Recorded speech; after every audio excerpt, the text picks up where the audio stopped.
Welcome in, Slumpbusters. This is your boy Kyle, and we are back with another YouTube quick hitter. So, Bryce Harper has been named the National League MVP. This is breaking news coming in right now, which means that my beloved Fernando Tatis Jr.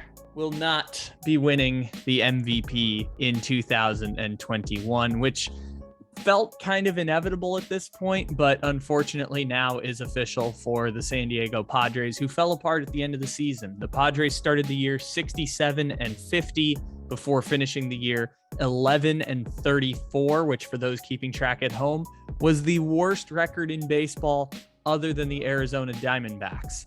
So the Padres fell apart, and Tatis, who wasn't even that bad relative to the rest of the team falling apart, ends up getting third place in the MVP voting behind Bryce Harper and Juan Soto. Harper obviously winning the second MVP is interesting because now people are going to have is the Bryce Harper a Hall of Famer conversation, because Bryce Harper has now had 2 seasons in which he finished as an MVP winner. Never had a season in the top 10 until last year during the COVID shortened season, where he finished third place in the MVP voting. For all the commentary about how Bryce Harper signed a horrible contract with the Philadelphia Phillies, Bryce Harper has made his money's worth. Obviously, 2019 was a rough year for Harper, but 2020, 2021, Bryce Harper has been arguably the best player in the baseball even. I mean, if you combine the 2 years together, it's been an incredible run for Bryce Harper, and the Phillies just haven't really built a winner around him. So that's an interesting conversation that will emerge. Does 2 MVPs automatically guarantee Bryce Harper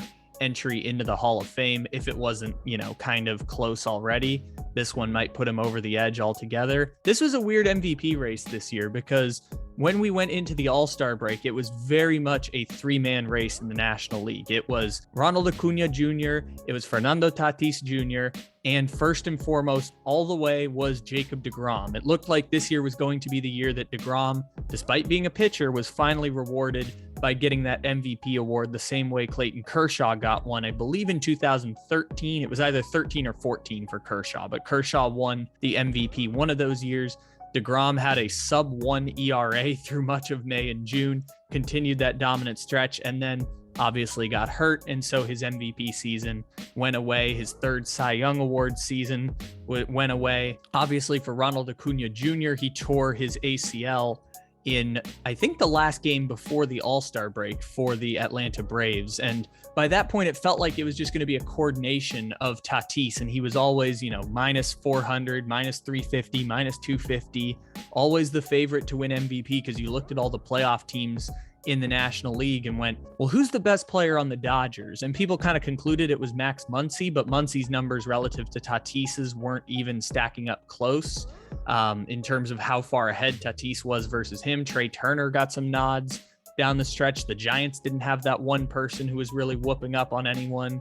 Freddie Freeman started the year hitting like 220, so it took him a while to get back, and it was going to be hard for him to win. And everything felt like it was going Tatis's way, until in the most Padres fashion ever. And I've been tormented across 16 years as a Padres fan. My earliest baseball memory was in 2007 when Matt Holliday did not touch home, and it's been a tormented past ever since then. But except for those magical 60 games last year and the first 117 this year, the Padres have been an outright abomination. And just in the same fashion of the San Diego sports curse, everything fell apart at the end of the year for the team.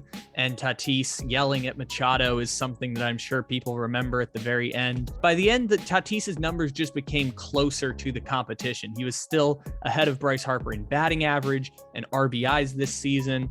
It just ended up being at the very end that Tatis, by the way, through a torn shoulder for the entire damn season, ends up finishing third in the MVP voting. And we don't get the magical coordination, even though this year felt like it was Tatis's year and Tatis's year alone. The 22-year-old phenom, face of baseball, ends up losing the MVP award, much to my chagrin, but I felt like this was something that I had mentally prepared for over the last month or so. If you looked at the odds on Vegas betting lines, it was kind of clear Tatis wasn't going to win it. He was plus 900. Writers leak votes. There's an incentive for people in Vegas to figure out who writers who leak votes are voting for and tally that up. We kind of knew Harper was going to win it. And unfortunately, Fernando Tatis doesn't get this reward of an MVP season for having a really, really good season for the Padres. In fact, a season at the very beginning, if not for Jacob deGrom, you could argue was MVP worthy up until the last 40 games of the season. So Bryce Harper may end up being one of the weaker National League MVPs of all time, but he still gets to win the National League MVP here in 2021. Make sure to check out all of our videos on the Slumpbuster podcast. You can see me reacting to the Padres hiring Bob Melvin as well. And make sure to check out the Caveman Coffee Company and use that promo code SLUMP for a 15% bonus.